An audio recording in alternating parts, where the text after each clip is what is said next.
After removing itself from Tech Environmental Ratings Council EPEAT last week, Apple's jumped back on board. Fox Business reports. Apple is reversing its stance on the EPEAT environmental standard. The tech giant is now saying that leaving the rating system last week was a mistake. Apple faced public backlash for leaving EPEAT. A writer for Yahoo says the company faced loss of sales as well. It should be noted that as a result of dropping EPEAT, Apple was set to lose much of its government and education business, as many schools and government agencies in the United States require that EPEAT-certified electronics make up a majority of device purchases. So what was Apple thinking? A writer for Technorati says the whole incident is out of character for the PR-conscious tech giant. What is unusual is that a company the size of Apple would normally synchronize PR with a significant action. It took Apple 4 days to explain its action after the media discovered Apple's removal of all their products from the EPEAT registry. A contributor to Forbes says the most likely explanation is that one hand didn't know what the other was doing. One part of Apple decides that EPEAT isn't worth worrying about.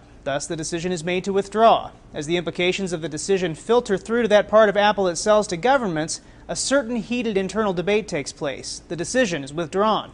Everything else is PR. A writer for Green Growth Investment notes, while the EPEAT story dominated tech headlines, Apple managed to move up in the ratings of one of its harshest critics, Greenpeace. Although it is truly nothing to cheer about, Apple no longer fails for infrastructure, citing it gets a D.